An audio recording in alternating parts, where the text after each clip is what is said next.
Oh, it's 2:03, but we're a little bit late because that's how it goes on Green Crush. Always 2:03 Tuesdays and a little bit late. They say when your number comes up, you're dead, but not if your number is 5. Stage 5. I know you've been told cancer only goes up to stage 4 and that there's no such thing as stage 5, to which I say, exactly. And isn't it fun? What is Green Crush? It's cannabis. It's crushing cancer with cannabis. It's using cannabis to become aware of the lies and the laws that prevent access to the cannabis that crushes the cancer. But we can't put all that in the title. That's just too long of a thing. That's what it is, though. It's new information and old suppressed awareness coming to the light so you don't have to. Facts that, when fully understood, will crush the laws that illegally prevent cannabis access. Can access. Now. I can. Our right. Our plant. But I could not fit all of that into the title of the show. This is Green Crush on the Eggplant Digital Network.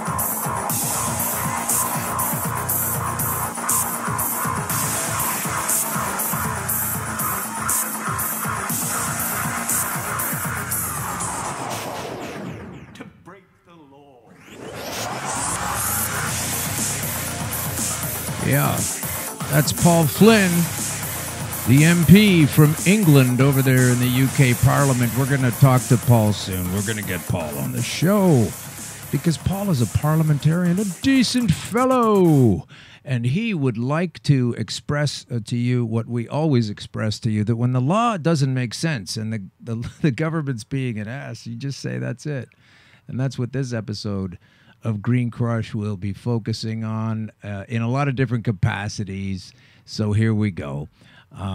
Green Crush is right now we are at the beautiful downtown studios of what are we doing here? 234 King Street in the famous King Street area and of Toronto, which is just a little bit east of where the bankers hang out. But this is, in fact, episode number 9. Number 9? Yeah, that's it, number 9. Yes, number 9. Number 9? Yeah, this is the 9th number one. 9? Mm-hmm. Number 9? Yeah, we're not doing 10 number yet. 9? This is number 9. Number 9? Yeah. Number 9? And I know that because last week was number 8, and 8 was a big one for us. Thank you for everybody tuning in. I hope it was the information that you were enjoying. And our theme song, The Reflection by Legna Zeg, slightly altered for the time allowance. That makes me an arranger somehow. Because I cut that together for us to get... Because I liked it, but it was 2.5 minutes long, so that's no good. No one's going to listen to that in these times. But if you're just joining us, this is a show that your friends told you to listen to, and the reason was because they cared about you to hear the truth about some of the things in our society, medically speaking, through cannabis that can be accessed. And we talk about the police and the way they interact with the cannabis, both on and off duty, and within and without their legislation. And we talk about the science of it and what it can do. We talk about the history of it. Got to get more to that shortly. Had planned to do more things along that line, but the events of the day dictate otherwise. And we do a lot of different topics. And today we have a guest coming in. I just cleared my throat on the air. That's how you can tell this is not, an ABC broadcast or a CBS broadcast. And plus the things that we talk about. But if you've found this show by hearing about it from a friend or a doubter, thank you for listening. Because maybe you're listening for someone that you know or yourself, someone who's been locked out of the conventional doors of science. Number 1 being chemo, the door number 2 being surgery, and door number 3 radiation. But here on this show, we represent access to the 4th door. And I hope you can find here the information that will help you the way it did help me. And if you're trying to remember exactly how you found us, I'll say that maybe you went to at Green Crush Pod. And if you're trying to remember where we are on Facebook or any of those places, just go to at Green Crush Pod. At Green Crush Pod, where the green crush grows. That's where it grows. I wish it grew here, actually. I say that symbolically, but what I would like to do is... oh, here comes a coffee. The machine just got repaired. Thank you so much. It's coffee time, everyone. I just read a survey that says coffee is terribly good for you. And on the weekend, I read another one that said it's actually bad. And then another one that said it was quite good. But right now, it's delicious. We'll discuss the good and the bad, and we'll affix it to the cannabis issue. Instead, we have a ton of stuff to cover on this episode. And when I say a ton, I am not only exaggerating, I am using an inapplicable unit of measurement. It's not a ton. Okay, it's just some time. It's a different issue. So, without further ado, and when you use your time to listen to this, we'll also include a free interview with top-notch expert, normal person Kellyanne of Coming Out Green. How interesting? Well, she's an expert in normality. What is she? Long enough, and I can move the world. The power of a lever is practically unlimited. Oh, that's true. We have the power of the lever coming on. That's a cool segment. What is that? That's a power of the lever. I'm going to put that back again because I wasn't ready for that yet. Here we go. Long enough. Hang on. Here we go. That's great music, huh? It's like Superman or something. Give me a lever long enough, and I can move the world. The power of a lever is practically unlimited. Okay, why is that on the show? We'll get to that later. The power of the lever. It's policy lever. And it's just as applicable now as it was when that little song and industrial video were made to explain just exactly how the powers that be making the money anyway, are able to influence what seems to be open thought, what is in fact nothing more than a stricture. So our guest today, Kellyanne, she is a normal person, and you want to know why that's interesting? It's because that's what makes her uniquely poised to discuss her journey, because it could be just like your journey. Maybe you weren't some goofball comedian on a wackadoodle comedy show. And you don't have the stand-up comedy background of coming through this terrible stuff and everybody thinks you're crazy anyway already going into it. So maybe you don't have that issue and you're just a normal person and you're very skeptical of this whole cannabis thing. Well, that's why Kellyanne is here. She's with Coming Out Green, which means that's when you tell people, screw this, I'm not hiding it anymore. It's ridiculous to hide it. It's been implemented as a tool of shame by these punks. We'll get into that later. But she is she could just be like you, a normal person seeking to go through the 4th door of cannabis to the 5th stage of cancer, aka life, out of unbearable disease and through to the other side to get here today, at least in my case, using cannabis oil. The oil. And before that, Kellyanne was enjoying the life of obeying her parental programming and never having had one puff of a joint in her entire life. And yet somehow, when the chips were down and she was a physical mess, she turned to this, and it's a great story because she's here and she's doing fantastically well. So I'm glad to have her on. We'll bring her on shortly. But first, now we need to turn the page. That's what we're doing. This segment is called Turn the Page, and PAGE stands for Politicians Against Green Everywhere. What's up with that? Once again, we are fortunate enough to be coming to you live at 2:03, and we're always a little bit late. From the Pacific Junction Hotel number 234 on Toronto's storied King Street East. Come and learn different ways to fight cancer. Stay for the healthy food and drinks. Brought to you by Eggplant Digital Creations. I should read that again. Come to learn different ways to fight cancer. Stay for the tasty food and drinks. That's a pretty dichotomous request, and both of them are good ideas, by the way.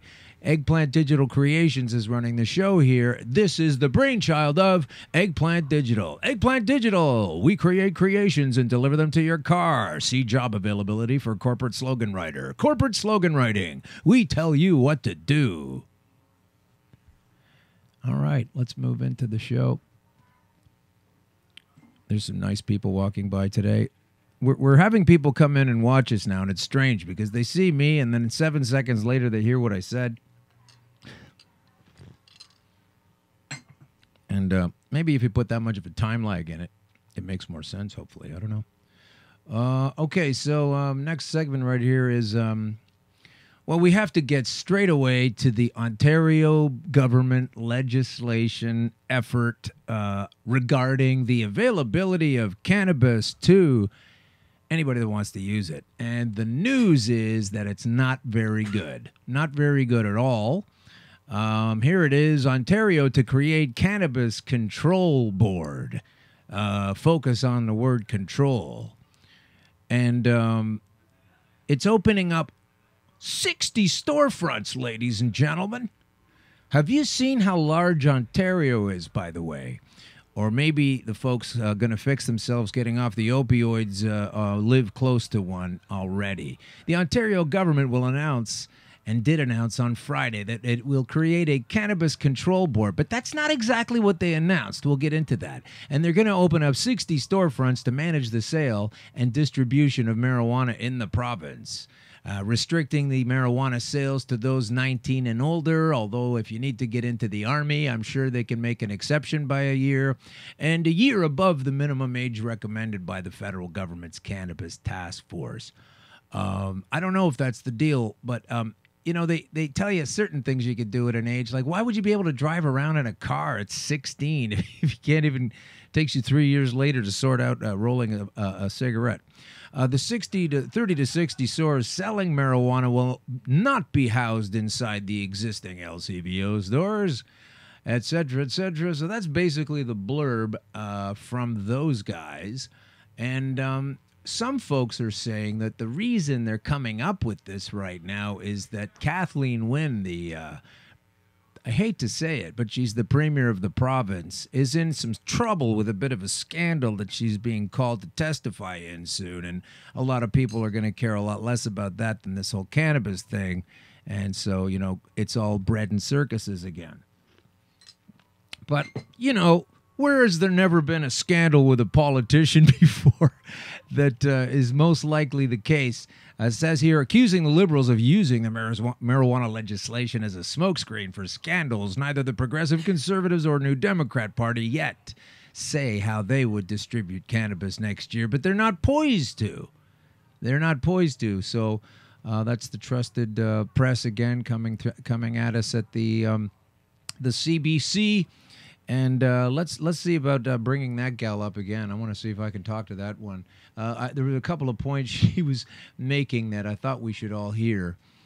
This particular interviewee on the CBC. Let's see if we can get this coming in here.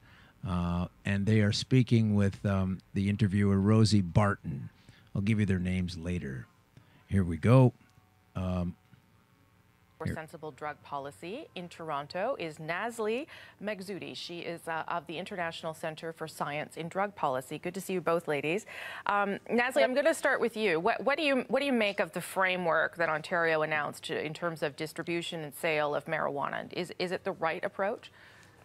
Yeah, I think there are actually a number of really positive announcements that were made today. That's not where you start. That's not where you start, Miss, because Nazli, because that's not what was going on. What was going on was that there were a lot of bad things happening. There were far more bad things happening than good things happening. So focus on the main thing, but do go on. This is funny. First being the age of access at 19. It was really important, I think, to align the age of access for cannabis with alcohol. Given that alcohol use at a young age is not safer than cannabis, we certainly wouldn't want to be incentivizing alcohol use. This isn't about incentivizing alcohol use. This is just about cannabis. And here comes the beginning of the barrage of the false comparisons of similarity between two completely different substances in both their effect and results. But go on.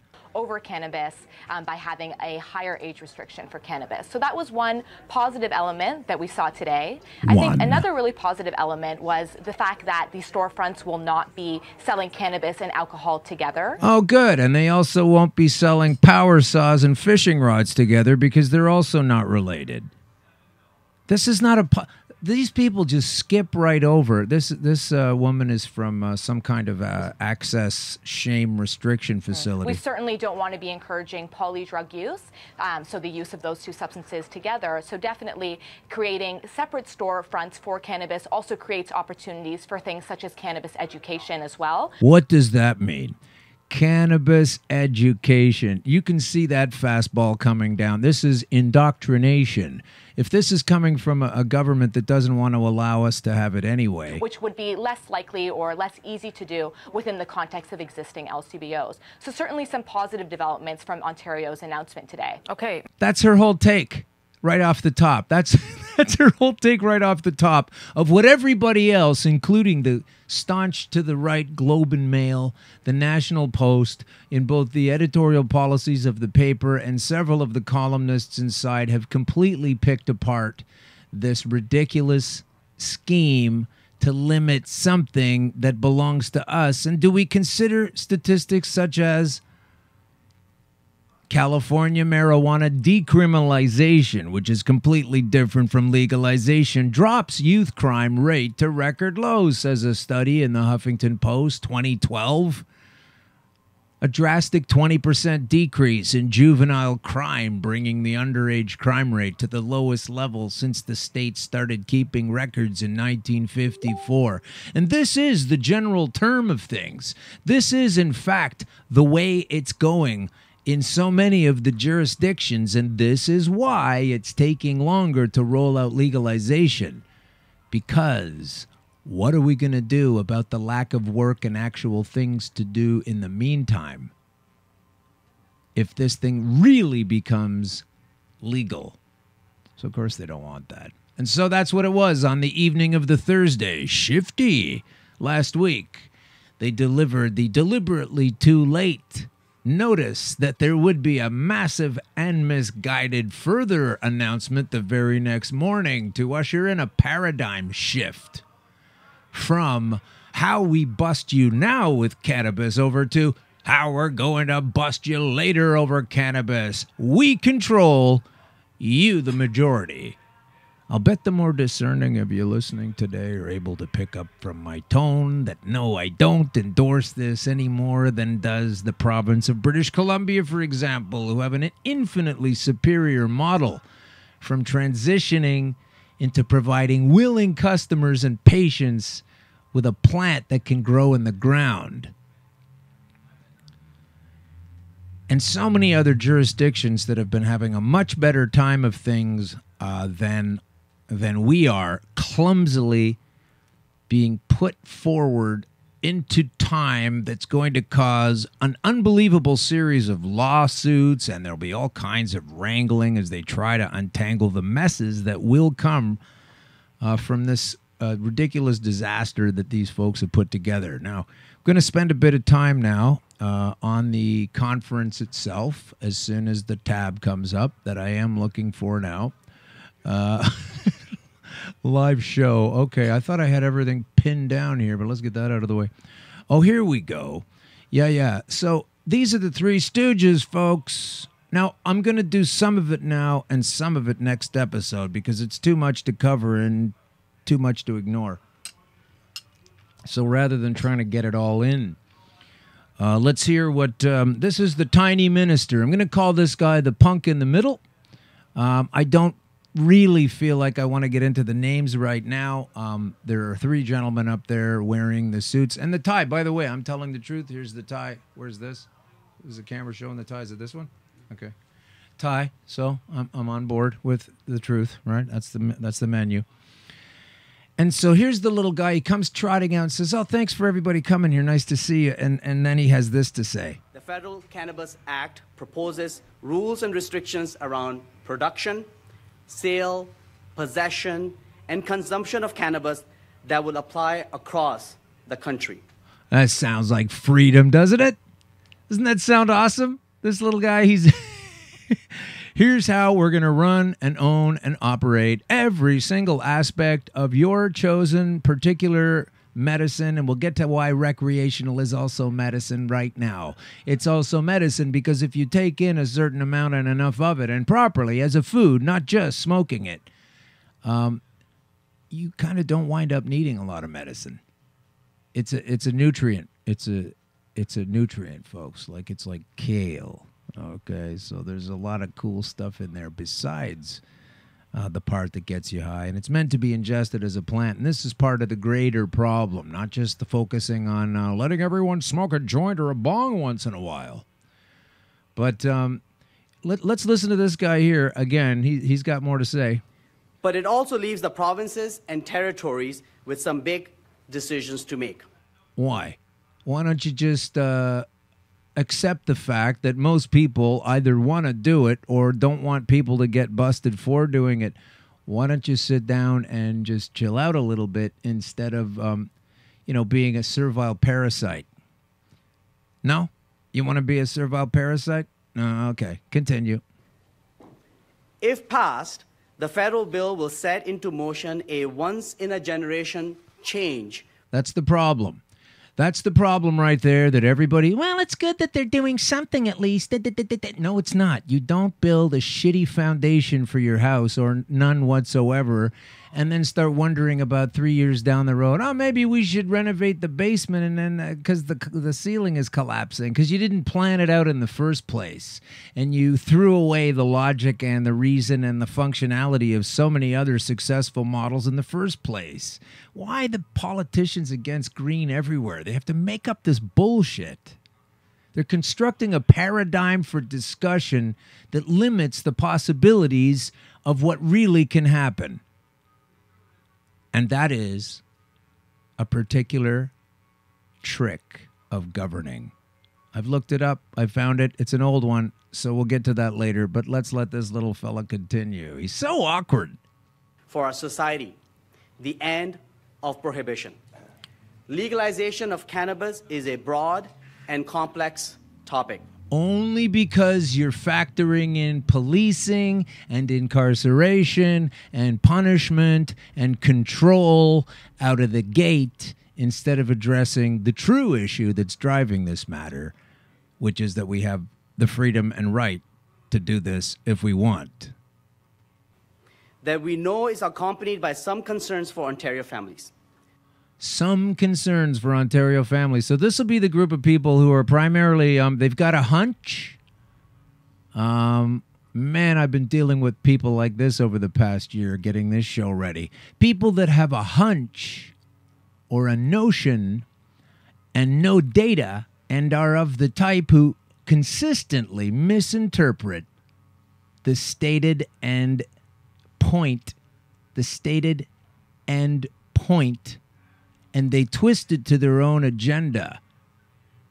And in this particular case of the cannabis that I'm talking about, it's the government telling you what to do. Is nothing more than that. And you go, well, they're letting us do this. And it's a trick through misinterpretation. Such a considerable change has rightly led to some anxieties about the impact of legalization on our communities, our roads, and our children's health. And I'll tell you where a lot of those anxieties are coming from. They're coming from the policing establishment of the nation. Because if you had a genuinely freed up cannabis access, the right of the people, same as the folks sitting in the bar having a drink right now, if you were able to just let us do that, there would be far less for the police to do.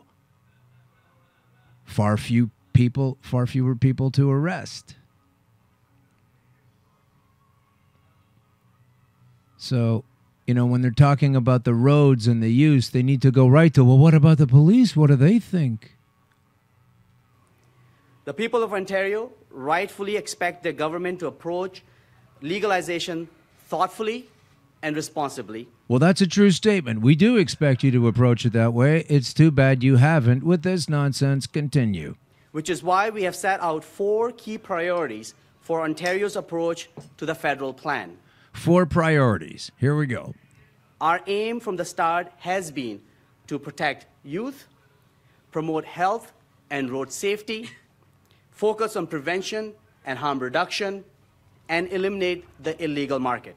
So eliminate the illegal market by calling the people who've already figured out how to do it criminals and then taking it over themselves to become the Tony Soprano, and the legislature is the bada bing.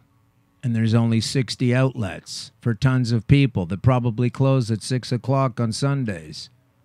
Really well thought out, guys. The product of a sober mind, this legislation. Good for you. Continue. Even though the federal bill was only introduced a few months ago, our government has been working on these priorities for over a year now. That just sounds like such a sucky thing to say. Oh, we've been working on this for a long time, particularly when if this is what you've been working on for a long time. Personally, if I were you, fella, I'd be saying, yeah, when the announcement came earlier this year, we started throwing things together and it's kind of fucked up right now.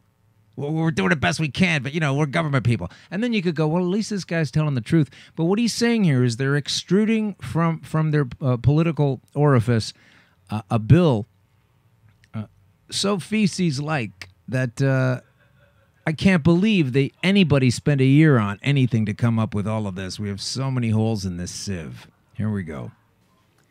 Guided by a dedicated legalization of cannabis secretariat, we have been working closely with our federal and provincial counterparts. Who else? Who else have you been working with? Your federal counterparts of attorney generals and your provincial counterparts? Who else have you been considering when you're going to try to legalize in some way cannabis? Who else have you been consulting? Consulting with public health experts. Oh, okay. Public health experts who are connected to institutions that recommend against the use of cannabis, such as CAMH. Who else? Who else have you been consulting regarding the access to cannabis? Who? Law enforcement. Oh, right. Law enforcement. Okay. They're the next person on the list that needs to take in the news. Okay. So who else are you considering while you're dreaming up these crazy rules? Who else are you running it by? Community agencies and municipalities from across the province. Agencies and municipalities. That's who you're sharing it with. Okay, there must be one more group of people that you're going to discuss the access to cannabis situation with. There's got to be one more group of people. Come on, it's got to be saving the best for last. That's it. What? Who? When? And learning from the lessons of the 8 U.S. states who have already legalized. That's who you're consulting? States that have already legalized, and your model contains hardly any of the models that were shown to be working in a superior manner. There must be somebody else you've asked. By bringing these different perspectives together. Oh, no, you didn't ask anybody else. Those are the sole perspectives you brought together. Where the fuck are the users, stupid? Where are the people who have been using this being consulted? Where is the consultation from the medical people? Where is the consultation from the recreational people that want to use this stuff that you're like some kind of pesky nanny walking around telling us we can't have those? You've got some kind of a power complex, Sonny, and it doesn't show up on the outside. You're not walking around in truth. You've got to go to this link on YouTube. Ontario announcement of its regulation of marijuana in Ontario. They're still saying the word marijuana in the friggin' YouTube video. Now, I don't know who posted it, but it is the press conference. These folks and the perception of what this is and what it does, we're back into full of shitsville. Go on, chump. We have developed a plan to ensure a safe and sensible framework as the federal government moves to legalize. When a government agent says the word, we are going to do something sensibly, flip through your history books and tell me when that's ever happened. It hardly ever happens. This act itself is so full of holes. It's so full of shit. We don't have time. Well, I could do a 10-hour show on this. And if you put together everything that everybody's saying, it's unbelievable that these idiots spent a year trying to put something together that's basically a yoke around our necks and a denial of the facts. Listen to this. Every decision that we are announcing today, and every one that we still have to make, was guided by those two key principles. And with that in mind, in order to be ready for next July, our government will bring forward legislation this fall to ensure that even after legalization, cannabis remains a carefully controlled substance in Ontario. It sounds like such a fun time. Where do you drink? Where do you sit back and knock back your G&Ts when you're dreaming up this poppycock, Sonny?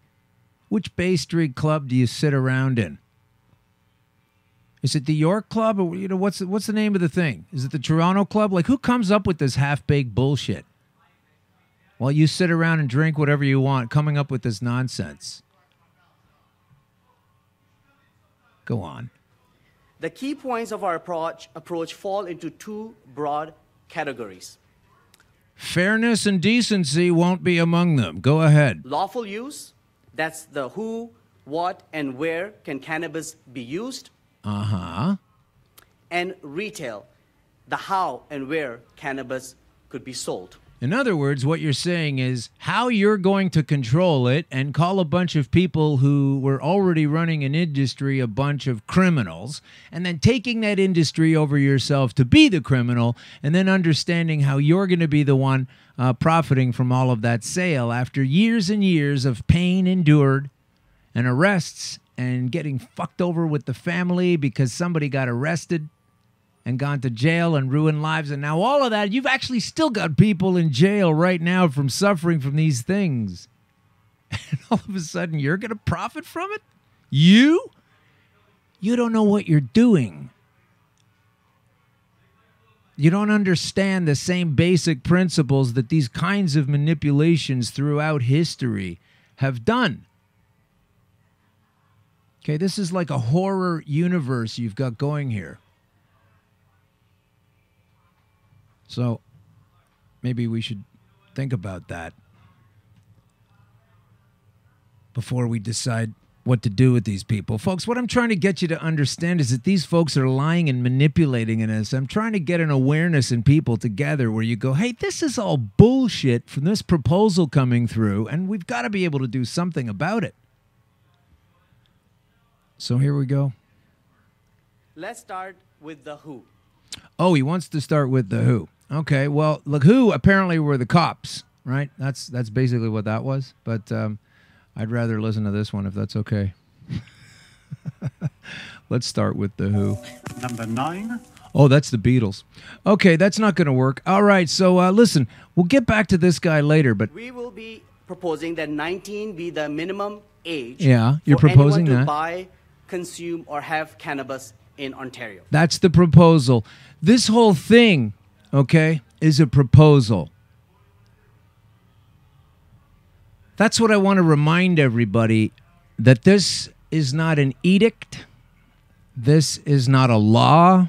This is not the way it's going to be, because when you have a proposal, it means something. It means that you are presenting an idea and putting it forward in the hopes that the recipient will say yes. And we are saying no, my little friend. We're saying no to all of this. This newest, latest, freshest, shameful announcement to the public from Kathleen Wynne, the Premier, detailing in great measure what a corrupt, greedy asshole she is matched only by the sharp-suited scumbags pushing the big dollar agenda of control, sending the wrong messages about a healthful plant in a series of contrived policy levers. Remember, we were talking about policy levers before. Policy levers, oh yeah, that's a thing. That's definitely a thing. Why is a policy lever a problem for me? Well, basically, you're just using force and manipulation to achieve a desired outcome, and nothing could be further from democracy, which is the alleged model that these people who are keeping this substance away from us are running on. Does that make sense? You got that one? Some people argue it, but was that clear? I think so. I hope so anyway. So I'm going to try to get the right kind of sound for this because, yeah, I'm going to kind of have to do that. Here we go. These creeps are creeping me out. So, here we go. Let's talk about Kathleen Wynne's machinations, and let's bring up this particular article here that ties in with all of this and kind of explains it, what I just said there, in a bit of a freak out. Oh, it's all of a sudden can't open it up on we don't have a internet connection. Is that right? The internet's been shut down. Oh, is that the deal? Okay. So we don't have an internet now. There's no internet connection. Oh boy, I guess I gotta fucking wing it. All right. Okay, all right. Fine and dandy. That's what we'll do. I'll just tell you exactly what I'm talking about with some stuff that isn't dependent on the internet. First of all, they are not legalizing it, okay? Understand that. They are not legalizing. Legalizing is a word that they are using to control the tone, to cast the spell, to affect your perception with a premeditated policy lever. I know, it sounds so democratic. Just like when the word marijuana was devised to stigmatize it, or calling it the devil weed. These are the same old tricks, like back from the initial days of cannabis prohibition, packaged up in a flashy new box, which is as big a compliment as could be pulled out of me regarding Kathleen Wynne. They are wickedly designing a series of legal leg-hold traps that will eventually cause so many legal problems and put far too many people in prison under the new penal code involving cannabis compared to the old one. We all know the cops were never going to be okay with the reality of a genuinely decriminalized substance. They would have far less to do, fewer people to bust and process, a modern-day realization that some policing is societally redundant and exists only for its own purpose, propagated merely to bring profit to the corporation that each police service is. After honestly decriminalizing the good green, the police budget would not only not need an annual increase, they could never justify keeping their current roster on duty. Some of them would have to be laid off. The Police Chief Society never want that, and neither would the police union, and they are a minority. So how come they get to do that? It's that policymakers have been pulling levers and bending science, ignoring the bounty of evidence to the opposite of their diktat, and shoving their harsh, scolding, disregarding bullshit down the throats of the majority with an absolutely regressive and repressive flexing of aggressive force. And I want to sue them. And so should you, based on ignoring copious evidence and choosing to set harsh policy against the sensibility of the evidence, They're spewing toxins into the water. They're participating in profiting from major environmental international mayhem. I'm all done following the lead of these same people, doing the same things over and over, and then telling people like myself and everyone else and my guest on the show who's fresh into the studio that we're terrible people and that this activity should be discouraged. Again, folks that don't use this stuff are telling us how it's going to go. And you have to look at their official point of view and look around the world and see how messed up it is and say, I'm done with this bullshit. And because these same instincts guided me well away from and beyond a guaranteed funeral 3 years back, I'm going to collect on that guarantee that fell through by allowing myself to just keep on using those same survival senses and these intuitions and awarenesses. They will be my personal GPS, not the government's proposal. Proposal failed. Like the girl who doesn't want to go out with that particular dork to the high school prom. Sure, he proposed to her. Please come with me. I'll bring you a corsage or whatever the fuck they do at this age. But she turned him down, and we as the electorate and as the partakers thereof and the folks with the rights will not be dictated to by the likes of these idiots. We're going to do a video piece on these guys, okay? They were so funny. It was all kinds of fun. But right now, we have a special guest in the studio. Thank you for coming in. It's Kellyanne. We didn't get your last name. It's Oxtoby. Oxtoby. Okay, we need to go way closer. Russell, how's it going? That's okay. That's okay. We're going to make sure you got to lean in. Don't be any more. You don't need to be nervous out there. Oh, no. Because if you're in a little closer, it'll be the same amount of nervousness and we'll hear you better. So that's all I wanted to say about that. So thank you for coming in. You are here representing Coming Out Green. Yes. Tell us a bit about Coming Out Green, then we'll get into your story. Coming Out Green, I'm building a site where people A can... little bit closer. Okay. Where people can come and find information about cannabis, about the different ways to consume cannabis, what it can help you with, just a place where people can feel comfortable without the stereotype or stigma of all the negativity that's out there. Provided by the people they pay taxes to tell them what's up. Right. Okay. So, well, good. I'm glad you. And how did you find them? Are you the founder or I'm the founder. You're the founder. Yeah, okay. It's my thing. It's your thing. Okay. So Coming Out Green. So I guess the nature behind that is coming out. That's like parallel to the gender sort of issues coming out. Standing up, speaking out. Yeah, being you feel proud like that you are able to consume a natural remedy for your illness, and maybe without you were shame. Doing it earlier without telling anyone because of shame. Exactly. Right. Okay, so Kellyanne, you're a woman in your 40s. Yes. And if you could sort of take us back to high school, did you ever smoke joints in high school? No. No, I already tipped that at the beginning of the show. You didn't go to the parties and smoke the joints. Were you drinking beer? Parties. You went to I was the parties? drinking beer, but it was just never anything that crossed my radar. I just didn't feel I needed it. I had friends, yeah, and I never judged them. People can do what's good for them or what they feel is good for them. I'm never going to judge somebody for it, but it wasn't for me at that time. Okay, so then you get out of high school and college, university, whatever. Nope. Never tried it there? No. You went there? You went there and you didn't Yeah, try it? No.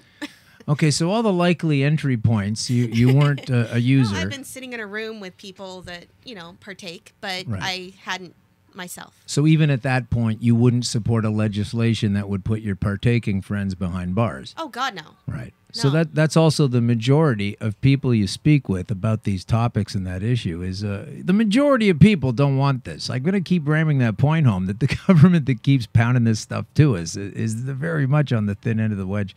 So tell us about, so you're moving out of college years and now you're pushing into your 30s, et cetera, and you're this person who never, condemns anyone who uses it, but you don't partake. And then one day you did. So just describe the series of events that took you to that day. Well, I guess I was about 27 when I was diagnosed with fibromyalgia. Okay. And it's a very painful illness. Hurts to be hugged, to be touched. Even sometimes the clothes hurt to be on. Wow. so it's like kind of a constant 24/7 pain, and I've been on every medication that was out there that they recommended, including analgesic shots where they take these huge needles and shoot them in your head, neck, back once a week, and crazy pain, but didn't help either. And I guess I was about 45 when I reached my end. Like, the pain was just too much, and it just kept getting worse and worse. The medications they kept putting me on never helped me, just made me gain weight. Give us a couple of those if you can remember their names. Tramadol. Tramadol. That didn't work? What did that do? Makes you gain weight, causes almost like Tourette-like tics. So you're like twitching and spasming. And this is probably listed on the package, but you got to take it anyway. Oh, yeah. You have, your doctor says, oh, this will be good for you. Take it. So you think, okay, I'm going to trust my doctor. I'm going to take it. Sure. But side effects like bleeding on the brain, possible, your heart can seize. Like, the so luckily side effects are crazy. None of those happened to you. No. Did you discuss, were you getting any of the side effects? Or not? I was getting the twitches and the muscle spasms and things like that. But my doctor said, oh, it's not a big deal. Don't worry about it. Everything's fine. It's like, okay, but I'm the one dealing with this. Yeah, I was just going to say, did you mention it to him? And it's so often the same story. Have the same story. Oh, yeah. They ask you about, do you feel any side effects? Sometimes, and then sometimes you have to tell them. And then the same thing happened to me. It was like, yeah, actually, this is happening. Wow, that's... They just doff it off like here, it's nothing. try this one then. Or this one. And they just line them up as you go. Right. so that happened, and you're on a series of different pain pills and different things. Yeah. And so then they're not working out. Not working out. I was at a really bad place. And my nephews, who I love dearly, they recommended I try medical cannabis. And I was kind of like, well, I never thought about doing that. I'm not a smoker, so and can how's I that ask, going to work? At this age, at that time, what age were you? 45. 45. Yeah. And you're going down Cannabis Street for the first time. Well, God love you. That's amazing.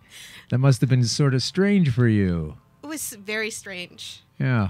But, so your nephews, and I'm guessing they were high school or university aged, right? Yeah. Yeah. Yeah. And they recommended it. And so then how did you do it? What was your first foray into this? Well, the first thing I tried was I tried to make a joint, like roll a joint. Oh, how did that go? Not too great. Not good? No, because I'm not a smoker. So I'm like, okay, Right. how do you do this? So It's I rolled tough, one. yeah. Big inhale, burned my throat, coughing. My mother thought, okay, she's going to die on me here. Right. And I didn't feel anything. Oh. So it was like, okay. And my nephew's like, you're not doing it right. Yeah, I guess maybe you burned okay. it all. So I decided to get a PAX, a vaporizer, Okay. to try and do it a different way because... This segment brought to you by PAX. PAX, the vaporizer, a tiny little thing that looks like a remote control from outer space and a UFO. UFOs brought to you by PAX. PAX. Once you get high on PAX, you see flying saucers. We'll be right back. Yeah. So you like that one? Oh, yeah, it's amazing. Is that a cool one? It's a really good one. They've got these little steel plates in there. You have to kind of keep on top of switching those around. Yeah, you have to keep it clean and everything, otherwise it kind of tastes kind of rank. But it's super handy, though, right? Oh, very handy. You just zing it up, discreet, in and out. like, You'll be using that to break the law shortly, hopefully. Oh, yeah, no problem. Once they What pass are they the... gonna do, arrest me and throw me in jail? I think they might. Big deal. I think you're a bad person, Yeah, and we but should I'm very persecute you. outspoken, so they really don't want to put me behind bars. Yeah, you'll just tell everyone else in there. So now you're doing the PAX. You went right from can't roll joints to the PAX. Yeah. And someone at a store was helping you understand how this machine worked and how you have to grind No, I just this ordered stuff. it online. It got Oh, delivered. amazing. My youngest nephew, who he's not a drinker, never has been. He prefers to partake in cannabis. Sure. So he was showing me how to use it, explaining things to me and everything. He sounds like a reprehensible young man Oh, he's going by just- the government perception. Of, Oh, we're trying to discourage this, you know. Oh, yeah, exactly. It's just so bad oh, for it's you. terrible. Here. Oh, God. Have another brandy. It's so bad for you that Yeah. we're going to open all those dispensaries and make money off of it, but don't take it. Don't take it. Right. It's incredible, the paradox there, yeah. So then, so you're rocking the PAX, and what are you finding about your painful medical condition, fibromyalgia? Basically, it doesn't really take the pain away fully, but it's almost like it creates a barrier so that it's kind of wraps the pain up and separates it from you so that you can be in a headspace that you can deal with it better. Okay. Does that make sense? It does. I read something that I don't have the article in front of me, but there was a brain it used the brain barrier perception or something. I can't remember the exact thing, but it was where you do still have the pain, but it gets compartmentalized into a different place. Yeah, so as long as you're not concentrating on it, it's really not there. Right. So it's great to have that kind of relief when you're constantly under the barrage of pain. Right. So how are you now with the fibromyalgia at this time? I'm off all medications except for medical cannabis. Well, that's a crutch. You shouldn't be using that as a crutch. It's a gateway drug, and I might try crack next. So that's really great. So how often do you partake, and in what formats? Is it always the packs or? No, I use the packs just to get through until the medibles take effect. The medibles? Yes. Oh, that's the medical edible. Yes. That is not in this new legislation. No. Not this proposal, I should say. It's not in there. Neither is the cream. Because we'll get to that later. Because we're already working on 60 stores for this gigantic province. Like, how big are we seriously compared to Texas? Does anybody know? Like, it's around the same, right? Not quite, but... Yeah, 60 stores, that ought to do it. So they've really got their shit together, and they've really got their shit anyway. So what are you gonna do with the future of where can we find you on Facebook, etc.? This is Coming Out Green. Coming Out Green, or comingoutgreen.com or comingoutgreen.social. Okay. So the site is going to be up by the end of the month. There's going to be a social aspect where people can chat, just like Facebook, send messages, discuss, and I'll be available to answer questions and help them out. There'll be an information area, and also all the information that's going on out there, the studies, anything people are looking for to make them understand cannabis better, to feel better about partaking in it, to medicate, and to improve their lives and health. Right. So... well, I guess we also need an education indoctrination program or whatever they're going to counter us with, because one of the things they're doing in the legislation is, as well as frowning upon it and profiting from it, as they're also telling us that there's some education coming along the way. We're going to be providing the education, and if these people are already saying it's bad, it's wrong, these people are criminals, etc., I can't wait to see this indoctrination. Yeah. Have you seen the CAMH recommendations of the use of it? The number one recommendation is don't use it. Yeah. That's the number one. We know you're gonna, but don't. So that's the mindset of the people that are going to provide the education. And I'm as frustrated with them for doing it as I am surprised and disappointed in people who are generally walking around out there for believing in it. Yeah. I can't understand why anyone is taken by this. Even my parents believe in it Three-card now. Monty. So, and even your parents. My mom's 73 and my dad turned 80 in March. So tell us about the time you were 40-something and you decided to tell your mom and dad that that you were using cannabis. That didn't go down well. Didn't go over well because they'd been bothering my nephews for years about, you're going to get schizophrenia. You can't take that. Don't do that. It's bad for you. Don't you watch those commercials and don't you look at the information? It says, no, don't use cannabis. And I just said to them, well, it's my last resort. What else am I going to do? Full-blown arguments? Like not too bad. Thanksgiving table I did a lot of knockdown research, dragouts? so I kind of knocked down all their points. I knocked down one by one with actual factual information and studies. Actual factual. Yep. That's usually good for an argument. People get really upset when that happens. Yeah. So, and now my mom actually is partaking in medical cannabis to help with her fibromyalgia and lupus. Oh, wow. How's that going with lupus? What does she say about that? It helps her a lot. So she's cutting back on the amount of medication, like the dosage. She's sleeping. She's not having as much pain. And one or two mishaps with enjoying the cookies too much. What happened? What happened I made there? her some cannabis cookies. Just, I love told her these stories. you have to start slow, little amount, start slow. But she was breaking off little pieces all day long because, hey, these taste really good. And she's snapping them down like a normal mummy kind of does cookies? Later on, she's like lying in bed going, I'm going to die. I'm going to die. And I'm like, you're not going to die, Mom. Relax. Everyone's had that Just experience. Take a deep breath. Close your eyes. And she ended up being fine, obviously, because nobody ever dies of cannabis. Right. But she still continued after that because she knew it was her fault. She didn't follow the instructions properly. And when you take too She much, thought that she can could do happen. it. Yeah, She it's thought like, she could do but it. they Yeah. taste good. Yeah. That's funny. She is now listening, or did you tell her you were coming on? She's gonna be having surgery on Friday, so she's getting ready for. Oh, okay. So. Well, yeah. good luck with surgery, and I hope I'm glad, Mom, that you relented, and that you're also getting some relief out of this property. So if you're just understanding what we're talking about now, folks and ladies and gentlemen and people and stuff, is that the whole concept of the medical user and the recreational user is far too blurry to begin to try to legislate against or for. I mean, you might as well try to set rules on which way chimney smoke can puff out of the top of a building, because it's not really going to be something you can control. And the longer you fight against it, of course, you have to understand there's obviously the desire is to have these black markets created. This is a time-worn kind of through history thing where when you limit access to something, you inherently propagate or create or boost the black market. So while they say it's important to them to deal with the black market, maybe they just mean that they're dealing with the black market. That's basically what they're doing at that point. But I'd like to thank you for coming in and tell us if you're going to have any events coming up or any kind of thing like that. Do you have anything to mention? There'll be some things happening once I launch, and I'll let you know. And what kind of time frame are we looking for? Hopefully by the beginning of October, end of September, beginning of October. So I'm doing this all on my own, so it's for coming out green. Yeah. Okay. Well, thank you, and for coming on, and get on Facebook and take a look at Kellyanne at Coming Out Green.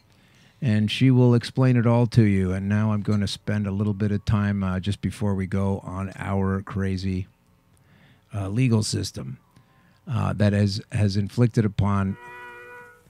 Yeah, it's Canada time.